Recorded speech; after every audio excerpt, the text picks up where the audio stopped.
I want to thank this legislature for going big on housing last session and trusting that it was a necessary decision to put just under $1 billion toward new housing already this biennium. That's Governor Gene Inslee right there in his State of the State address a few weeks ago, thanking the legislature for what they did last session on housing. Well, guess what, folks? They are not done. Several legislators are calling 2024 the year of housing 2.0, with proposals for lot splitting to allow for the building of more housing like accessory dwelling units, those ADUs. Also, lawmakers want to encourage co-living or single-room occupancy units.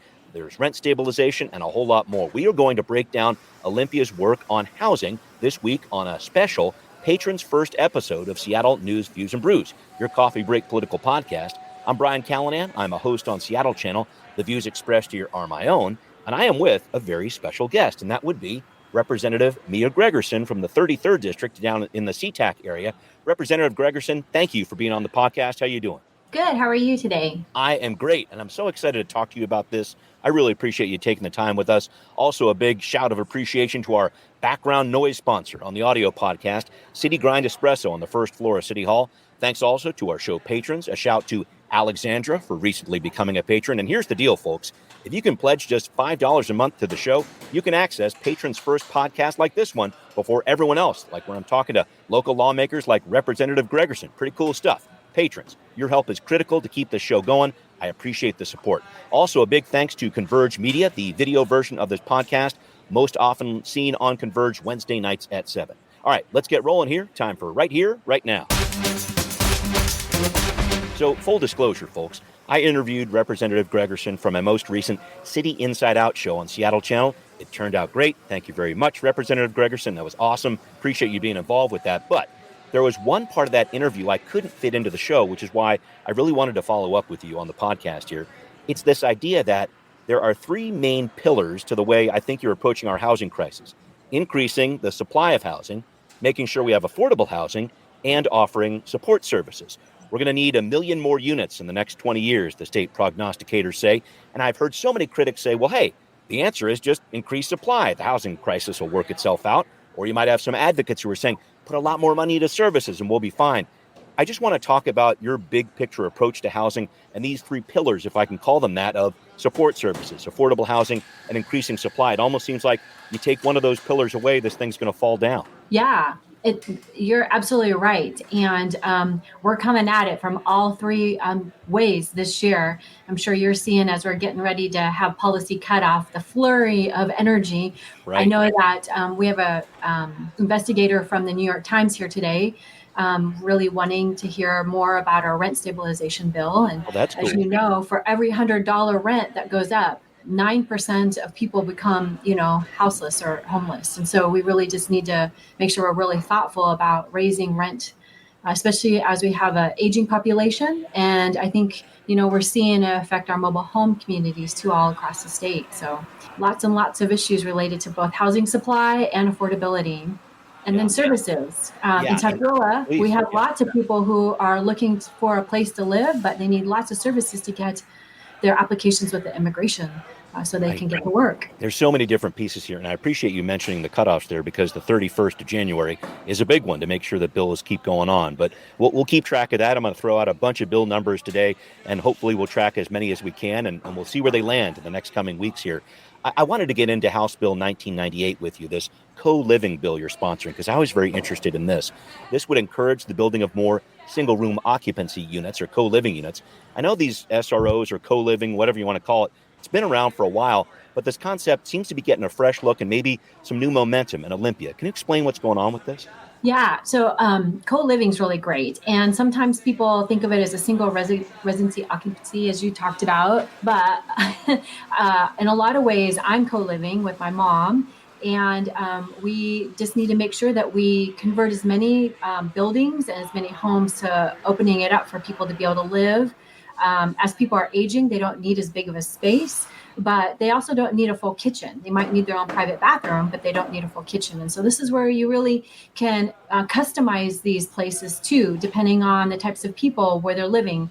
An example would be near Seattle University. You have a lot of single adults and students, and so they don't even need an exercise gym. They're just going to go out into their favorite spot to exercise. Sure. So that's where the developer can really be mindful of the tenants. But this was a policy that was in place before, especially in the 70s. So this is not new policy, and so we're just bringing back the old. Sometimes it's like fashion; we have to bring back the old because it's cool again. Yeah, yeah, it does sound like it. And I want to talk to you about your mom, because I thought I heard this on KUOW the other day. Your mom lives independently on the top floor of your home. You said co-living was a great idea so that maybe mom can be together with her best friends and talk about all of her ailments, so you don't have to listen to them. I don't know what the fallout with your mom is over that, but it does sound, I guess, bottom line, all joking aside, a really good option potentially for seniors. And that part of our population is growing so quickly. I know AARP has been talking to you about this. Can you dive into this piece of it? Because I thought that was a fascinating twist on it. Yeah, I mean, right? Like social isolation is one of the biggest things that we learned from COVID, and especially for seniors. It keeps their mind sharp. It allows them to really challenge themselves on what's factual. They fall victim to a lot of different scams. And by having a strong community, it's going to allow them to really age in place and be happier. They're going to challenge themselves physically and get out and be less scared. And I definitely see my mom. I keep waiting for my mom to hear that interview. But I was telling my dad this weekend, I said, I don't know when mom's going to hear that. But yeah, I think it's true, though. She really enjoys having people come visit her. And so it's harder to have people come visit her than it is for her to live in community near people that are much like her. Got it. And I guess just looking at some of the potential pushback to this, parking is always that big bugaboo that's raised with this. You've got a bill right now that says parking spaces would not be required for these co-living units if they're situated near major transit. I want to talk to you about this balance. Parking spaces can cost a lot to build, so not requiring them, that definitely reduce costs for developers, which is a big deal. So these projects pencil out. But then you got some neighbors who might be grumbling, hey, this is going to be a problem. You don't have this requirement. You're going to make the parking on the street more crowded. How do you balance those two pieces? Yeah, well, I'd like to say that how I've learned to balance it is the 5 years of working on ADU, additional dwelling unit policy. And with last year's bills, we were really able to come up with some, simplified ways to think about parking that doesn't make the sky fall. And so we're really aligning some of the policies from both the missing middle bill from Rep. Bateman and then the ADU policy, and even the lot split bill that we might talk about later. But all these different housing supply bills, we're just really trying hard to align them with even the comp plan updates with these cities and counties so that they can feel like it's just, it's not one off, but it's kind of a suite of options. Again, related to that whole entire housing spectrum. So you have your very, very tiny homes to your mansions, and co-living is just one of those places. And parking really is a huge barrier, and we know that out of the 39 counties are very, very diverse, and so parking needs are going to be very different. Right, and I've heard that stat, something like $50,000 per parking place for developers to build them. So this is a real impact that can have an effect on these projects, just even getting built, I think. Oh, absolutely. Yeah. And in co-living, it's such a small space. You're not really going to have potentially your traditional families who'll need multiple cars. Let's get into that lot splitting piece here. And I think this is a really interesting part of what the legislature is working on this year. I wanted to talk about this maybe in combination with the ADUs there. So you've got House Bill 1337 dealing with the ADUs. I was also thinking about House Bill 1245. You worked on this with Representative Barkas to encourage the development of more units with this lot splitting. Can you talk to me about the relation of these two things here? I know you've got some neighborhoods who are looking at this as a big positive, but then you got some who are saying, wait a minute, you're going to put an ADU in every backyard? How does this play out? How do you see this happen? Mm-hmm. Well, remember, too, that if you have what we call, it's basically if you have some sort of covenant, that these policies actually don't affect them. And we know like 80% of Bellevue has some sort of covenant. So that is something to think about too when you're thinking about how widespread are these policies going to make changes? Where are you going to see those changes? So just to be clear, those covenants would supersede what you're talking about here. Is that right? Okay. That is correct. Yeah. And so as we now talk about lot split being part of that spectrum of opportunity for landowners, and the reason is sometimes if you want to stay on that property, it's easier for you to sell off part of your property so you can stay there. It's cheaper to do that than to try to buy into somewhere else, move yourself, than right, than it is to split your lot. So that's what it's doing. Rep. Barkus and I have teamed up on a lot of these things. And while I'm not the second on it, I'm a virtual second on it.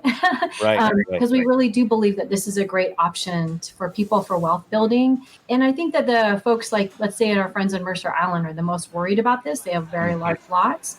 But again, this is really about the owner having those choices. There are size constraints on there, and there's the number of lot splits that you could do. I think it's up to 2. So we have the same sort of parameters, same types of language in the lot split bill as we do with the missing middle and the ADU policy. Right. It's not requiring people to split up their lots, but it's giving them that possibility, that ability to do something like this. And also, I wanted to point out, it's not necessarily the situation where the person has to live on that lot that gets subdivided. I think you're working in a lot of pieces here, some learning over the past couple of years, I guess. Yeah, and I think that's the other part. So those legs of the stool that we've already sort of worked on too is like, if you don't own the property, do you have to live there? And we've really relaxed a lot of those policies that have hindered people from being able to stay where they are if maybe a loved one passes away and they have nowhere to go. So I do think we've relaxed some of those policies over time. Yeah. And that kind of takes us over to the mobile home park communities, right? A very stable community, nowhere for them to go, usually very low or fixed income. And so really moving them out of that community is very hard for them. Yeah. Can I jump back to manufactured homes in a little bit with you, Representative Gregerson? Because that's a super interesting part of this story, too. And I don't think people realize just how many people actually live in those types of homes around our state. But just to wrap up on this whole idea of lot splitting and adding ADUs or whatever else, I think we've seen it in other cities around the country. Portland, Oregon comes to mind, where, all right, we're going to really get rid of this whole single family zoning type thing and encourage, more of these types of developments out there. I haven't seen it in Portland. It isn't like, there's 1.5 million ADUs overnight. This is still something where the market is growing into it, I guess. And I think your idea is to try to bring our state into the situation where at least we have this ability to do this, to split up lots, to add ADUs in a simpler way. Yeah, absolutely. And because it's taken so long to pass the ADU policy, my daughter has a home in North Portland, and just over the years of their policy passing, you can see all the cute little ADUs being built, and it looks lovely. And there really is nothing but positive change from that. So I think we really have to trust people who live in the community wanting to participate by providing more housing on their property, by relaxing some of these different policies and mandates. Right, exactly. Well, we're going to see what happens with those pieces of legislation. But I did want to talk about another piece of legislation you brought up just a short while ago. How is the legislature trying to help out tenants who are dealing with some major rent increases? And what are landlords saying about all this? Going to learn a lot more coming up on Now Hear This. Well, if you rent a place in Seattle or anywhere in the state, really, you are well aware your rent has roughly doubled in the last decade.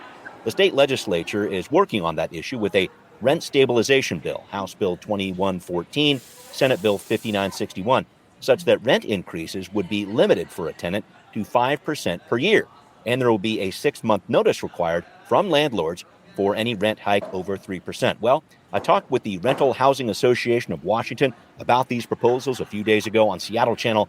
They represent small to medium landlords. As you might guess, the RHA not big fans of this. They're saying these ideas are just another method of rent control, which has been banned in our state since 1981, and it just doesn't work. You can rebrand this thing every different way you want. It's still a failed policy. It's never worked. It's never done the thing they tell you it's going to do anywhere it's been implemented. Even if you can rent to the next tenant at a higher amount? Even if. Okay. Because Please. You want to talk about those units that municipal lost? Mm-hmm. You institute rent control in the state of Washington. The least of your concerns will be my people leaving. It will be the development money that will not show up to build those units. So Representative Alvarado is the primary sponsor of this bill in the House, and I know you're one of the co-sponsors on this, Representative Gregerson. I guess I just wanted that whole idea on the overall critique that rent stabilization is simply rent control. It's a failed policy. It's going to drive developers away. How do you respond to that? Yeah, well, I think it's pretty easy to say for a fact it's not rent control, it's rent stabilization. Once the person moves out, it starts all over again. This is really about giving people the time that they need to be able to prepare their budget if you're going to raise the rent. This is about raising the rent to a a percentage that is manageable, because we know statistically that you raise the rent a certain dollar amount or a certain percentage of the total rent, and that person or that family is just not prepared to be able to deal with that. We're seeing that all over the country, and we definitely see it here. So as a person who's trying to support the community, keep community together, we know that having just a longer ramp or runway to this is going to be really helpful. And then you also don't want different rent stabilization policies to come up, popcorn up, kind of like housing supply. You want to have sort of this, blanket policy, so it's easier for landlords, tenants to understand what the policy is, what are their rights, both for and against, even the policy in itself. Well, this bill has seemed to have a lot of challenges, and not just from RHA and some of the Republicans in the legislature, but from some Democrats too. Is it just that people don't know enough about it, or they're scared about it? I know the legislature's been talking about this in some different ways over the past several years. What's the holdup here? Where do you see that friction come? Well, I think just like anything, we're not a monolith. The Democratic Party is not a monolith. We're actually very large. So it's more likely that we are not going to all think and feel the same. And as we talked earlier, the 39 counties have such very different needs, feel to their community, what they see, vision both in the past and into the future. And so sometimes it can be scary to have one blanket policy that they see as a mandate. We all know that we want to provide local options as much as we can. And sometimes it feels like that's taking that away. And so that's where the rub is ultimately. But I mean, sometimes that's where government has to step in, because it's a greater societal issue. When too many people are falling victim, it's on us to make sure that we do what's necessary to keep people safe, housed, and healthy. Got it.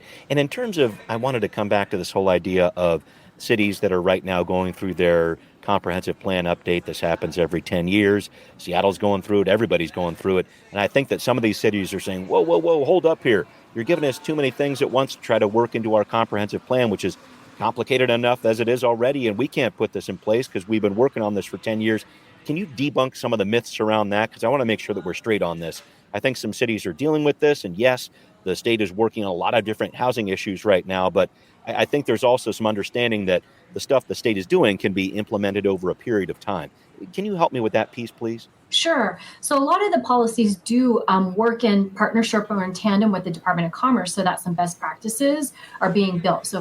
So cities and counties don't have to make them up on their own. And you're going to see a lot of conversation around extending out some of those cities and counties that need about 6 more months in time. You'll probably see like an amendment to December 2025. And then also money in the budget. We've been showing that we're committed to budget provisos or language in the budget commitments, and you'll probably see that again this year. When you talk to cities and counties and even Department of Commerce, like everywhere else, it's a workforce issue. We don't have enough consultants to actually consult with the cities. And so that's another space and place that we're starting to focus on, is to make sure we have enough people trained to be able to advise the cities, so that as they're moving through that process, they have the right folks at the table with the knowledge that can advise them of their best interests. I hadn't even thought of that point, but that's a very important piece of this. Of course, you have to have the personnel out there that are able to handle these different issues. And I know that's been an issue in every sector of the economy that I've talked to. So I'm interested to see what happens there.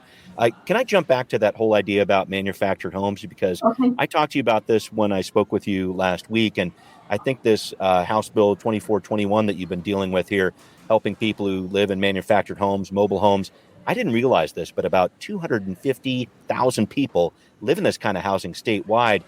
And you were talking to me basically about how the land these homes are on can almost get pulled out from underneath these homeowners, basically. Can you explain what's going on and what you're doing to try to fix this? Well, so this has been a multiple session attempt. And really over the last 5 years, I think since 2019, when my own community was facing the closure of the FERS mobile home park, and nowhere for 400 people to go, really became quite a journey of learning. And through that process was understanding sort of how to educate tenants of their rights, how to improve the amount of dollars necessary for people to have to move their home, which most of these homes aren't actually movable. So what we're talking about is actually sending them to the landfill and then providing some sort of stabilization to them to be able to get to their next home.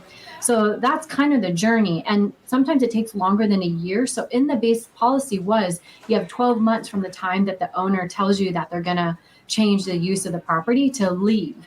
I don't know about you, but if you told me a year to pick up and move out, that's not going to really happen that easy, especially if you've been there a long time or you're on Sure. fixed income. What sort of aid do you think you're going to be able to give with this bill? Where do you see this discussion going? Yeah. And so one of the most important parts of this is, and it's difficult. You can imagine it's hard to rally your own parents or your own Yeah. family, but to rally a whole community once the property owner decides that they want to sell. So what is in the policy last year was the first right to purchase. First opportunity, I should say. And so that noticing, a lot of times what would happen is the property would get sold and the community would never even know that that changed hands. Oh, okay. And then that's when they sort of fall victim to the rent stabilization conversation. And that's where Sure. you're hearing a lot of those stories come from the mobile home parks. But in this regard, what you're seeing is just this tons of energy. We had a moratorium during the pandemic that really created a bow wave of property owners wanting to sell their manufactured housing communities. And so lots of people are energetic. I think the state is stepping in both in the capital side of the budget and the operating side of the budget to help support the technical assistance to do that. But it's exciting when you do see the communities rally and do kind of a rent to own or a co-op.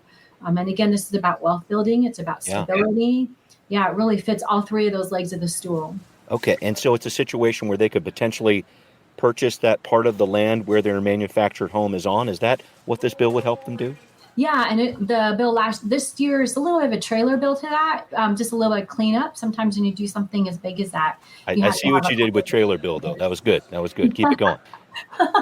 Yeah. What does this year's version look like? Because it was negotiated with the park owners, which is always great when that happens, it does allow for a little more clarity in the language. And sometimes it's pretty obvious when a community is not prepared or able to purchase the property. And so it's faster and easier for everyone to just go ahead and move that deal rather than have it kind of still in the noticing. So just a little bit more of the decision trees on that. So again, not a ton of difference in this bill. Last year's bill is really the big one where it moves from 12 months to 24 months and then this opportunity to purchase, which you're seeing really great results from that. Just to wrap up this housing discussion with you before I move on to another topic, are there some other top of mind issues for you when it comes to housing? I know transit-oriented development is sitting out there, a few others. Any other bills that really are top of mind for you with this housing discussion in the session of 2024? Yeah, thanks for that question. And I can't help but say that I really am a firm believer that House Bill 1932 is really a structural shift in our election cycle. Right now, we have between like 4 and 5 elections every single year. And our local governments, our PUDs, our school districts, our cities, counties are mostly going to vote during the odd year election. And you can see that we're in the low 30s, mid 30s as a voting turnout, where you're in the mid 70s just 1 year later. And the reason why I'm pointing a finger to that is because a lot of times in these local governments, that's when they're making these decisions around policy of zoning, of land use, right? Public health, public assistance when it comes to public safety. And so a lot of these very contentious topics to me are dealt with at the local issue. And I believe that if we had more of these elections during the time when there are larger elections happening, it's easier than to really talk about the solutions and not be afraid of that huge swing every year when special interest groups can really come in and take folks out for trying to solve a problem. Let's break this issue down a little bit further. We're talking about the possibility of even-numbered year elections. I'm with Representative Mia Gregerson here from the 33rd District, and we're going to talk a little bit more about this on What's Next. Just to follow up on this idea, Representative Gregerson, I saw it, you saw it, anyone who's in the public affairs sphere was looking at this. Last November, we had the lowest voter turnout in state history for a general election, with just barely 1 out of 3 voters casting a ballot. And you've talked about this idea of shifting things to an even-numbered year for all elections to increase voter participation. And this isn't just last year. This has been going on for several years now, more than a decade. It's been dipping under the 40% mark. And I guess I wanted to talk about this from the other side of the perspective, because I've heard a lot of people say, wait a minute, if you start putting all these on even years, then the ballot's going to get too crowded. All those national races will be up here. All our local races will be down here, and we'll just look right past them. We won't fill out our ballots. Help me out with that criticism, because I think that's part of this. Yeah, and I think that's a totally valid piece to be concerned about. And the truth is that we're going to have ballot drop off or voter drop off no matter what. But the percentage of people voting is so much higher that even with the ballot drop off or the voter turnout at the very low part of the ballot is still going to be higher. The other thing is by moving the elections from one year to the next, you are going to have like a double-digit turnout of our younger population, like close to 20%. When you look at the statistics in an odd year election, like 50% of those voters are over the age of like 60. So we're just not it goes down to like 27% when you just move it to the next year. So you just have more of a participating electorate, which matches closer to the constituents that have these concerns and issues than the folks being elected. Actually, it just matches closer. So basically what I'm saying too, in a lot of ways, in a polarized moment in time, of course, red will be redder and blue will be bluer. And this is why it's a very nonpartisan or bipartisan topic. It's not, you'll see lots of different conservative think tanks writing lots of papers about why this is important. You see Kentucky right now pushing it through for their statewides, Idaho, Arizona. I mean, this is a well sort of tested issue. And so really in a lot of ways, it's a no-brainer.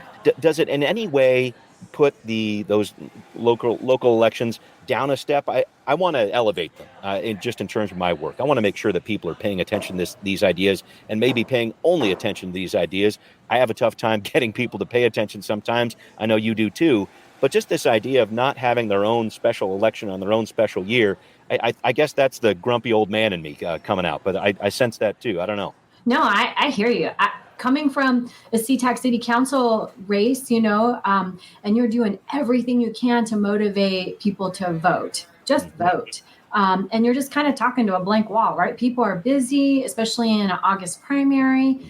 I do think when you have the energy of other things on the ballot and knocking on doors, I was talking to John Carlson the other day, it's like knocking on doors, on the other side of the door is really what's happening in the federal level or what they're seeing on TV. It's not about city council races. And we're talking about hundreds of races here. We're not talking about one or two. Yeah.